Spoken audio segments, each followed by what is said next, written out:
Good afternoon, everyone. My name is David Mirambeaux, and I'm one of the therapists at DAP. And my name is David, right? But when I was growing up, I used to think it was mamau. And mamau was a word that my father used to use for me, and it meant doofus, stupid, worthless, okay? My parents, right, their lives are very hard. They grew up in the Dominican Republic, and during the revolution, and they were very poor, okay?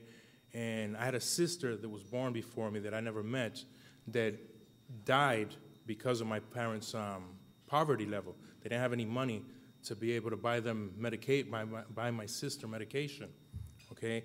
And soon after that, my parents moved to the United States, and they moved to Boston, Massachusetts, okay? And when they came to the United States, their lives didn't change much. They worked very hard. My mother mainly worked about 3 jobs, slept around 3-4 hours a day, okay? So I kind of grew up by myself, all right? My father was off gambling, stealing, selling drugs, because, they felt that in order for them to become happy and successful, they had to make a lot of money, okay? At the age of, when I was 8, my brother, he was 13, he died of meningitis, so I was left to myself. And my family, like I said, my family was into crime, okay, stealing, and I wasn't really good at it, okay? I tried it because, that's what I saw from my parents, okay? When I was 7, I got caught at this place, this department store called Bradley's, and I got caught stealing a Boba Fett. I don't know if anybody here remembers Star Wars. Well, there was a Boba Fett that I wanted, and I stole it, and I got caught. My father went to pick me up at the department store with my aunt, and as we were driving to drop my aunt off, my father was very quiet. He was very angry, because when he was quiet, he was very angry. And my father, once my aunt got out the vehicle, he was into construction. He grabbed a hammer that he had in a toolbox in the front seat, and he hit me with it in the face, okay? I wasn't the only one to get hit as I was growing up. My mother, for the time she was there, she used to get beat on my mother. There were times when I would walk in and I'd catch my father strangling my mother in drunken stupors. And it was very difficult as a child to watch this, okay? So it was so difficult that I grew up into a person wanting to escape who I grew up being, which was what I felt was a mamau. See, I believed what my father said, that I was a mamau. I believed I was worthless. I believed that I would never amount to nothing, okay? I believed my father, because of the way he treated me and my mother, I believed that I wasn't worthy of nothing. So for around 18 years, I did a lot of drugs and alcohol. I did some prison time. I was very violent, with everyone, okay? I believed that my respect came through me being violent, okay? If I can control you, then, I had power. I had control. I felt good about David. It was the only time I would feel good when you would bow down to me, right? Well, my life brought me here. My running, my drug addiction brought me here to Minnesota about 6 years ago. And when I came to Minnesota, I came the same amount, one of my other geographical cures, because I went from place to place, thinking that, I would be able to get away from me being a mama. One place I was going to become a success, right? Well, everywhere I went, because I had all this trauma from my childhood, I was always the same. Mama would get into trouble soon afterwards, okay? And I treated many women very disrespectfully. I cheated on women. I called them names. See, I became the person that I most despised, which was my father, okay?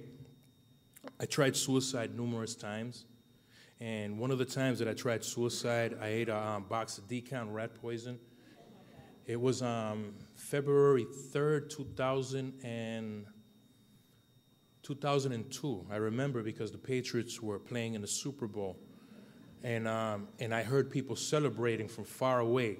I was in a deep sleep, and I remember that I had said to myself, wow, they finally won. So because I had actually thought I was going to die, but I didn't die.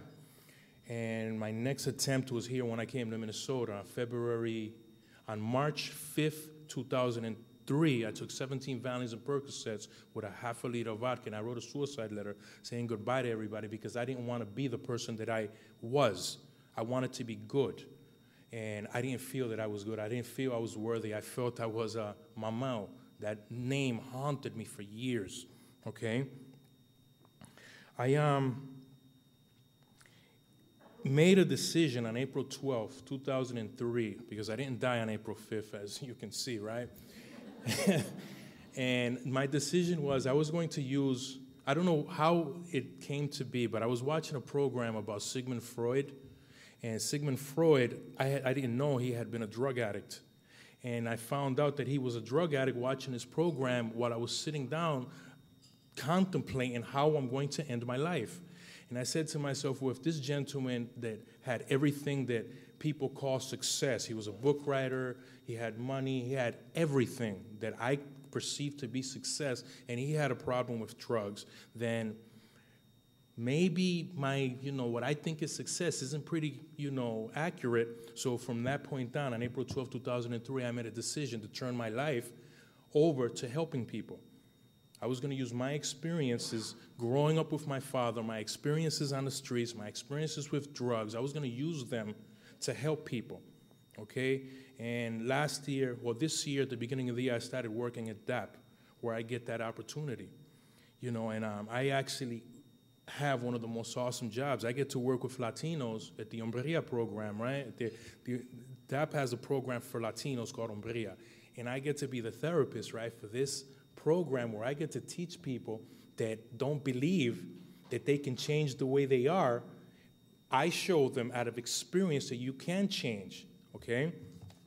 So there was a gentleman in group a couple of weeks ago that came in very adamant about being a group. He thought he was a Mirambeaux, just like I was, okay? And I used a tactic about showing him that he isn't a Mirambeaux, he can be a good person, and I dropped a piece of paper in front of him, okay? He grabbed a piece of paper really fast, grabbed it, and he came and he passed it to me. And I said to him, why did you do that? And he said to me, because you dropped it.